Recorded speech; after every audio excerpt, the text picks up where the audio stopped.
अहमद एक ज़हीन और सवालात करने वाला बच्चा था।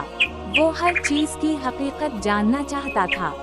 एक दिन उसने अपने दादा जान से पूछा, दादा जान, हम इमाम ज़माना का इंतज़ार करते हैं, मगर वो कहाँ हैं? और हम इन्हें क्यों नहीं देख सकते? दादा जान मुस्कुराए और शफ़क़त से बोले, बेटा, इमाम सूरज की तरह हैं। कभी बादलों के पीछे होते हैं, मगर रोशनी और गर्मी ज़मीन तक पहुंचती रहती है। अहमद को ये मिसाल बहुत दिलचस्प लगी, लेकिन इसके ज़हन में मज़ीद सवालात उभरे। वो सोचने लगा, अगर सूरज की रोशनी हमें बादलों के पीछे से भी मिलती है, तो फिर इमाम की मारिफत कैसे हासिल हो? दादा जान ने अहमद का हाथ पकड़ा और उसे बाग में ले गए।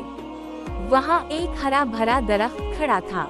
इन्होंने पूछा, बेटा, ये दरख्त कैसे बड़ा हुआ? अहमद ने फौरन जवाब दिया, जमीन, पानी, कुआं और सूरज की रोशनी से।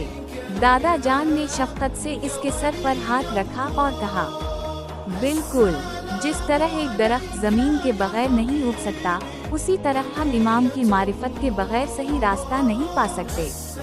इमाम हमारे दिलों को नूर देते हैं, अगरचे वो हमारी आँखों के सामने ना हों। अहमद अब समझ चुका था कि इमाम की मारिफत हासिल करने के लिए हमें इल्म हासिल करना चाहिए, अच्छे काम करने चाहिए, दुआ और मोहब्बत के जरिए इमाम के करीब जाना चाहिए। इसने खुद से वादा किया कि वो इमाम ज़माना का एक अच्छा चाहने वाला बनेगा। वो सच बोलेगा, दूसरों की मदद करेगा और अच्छे इखलाक अपनाएगा।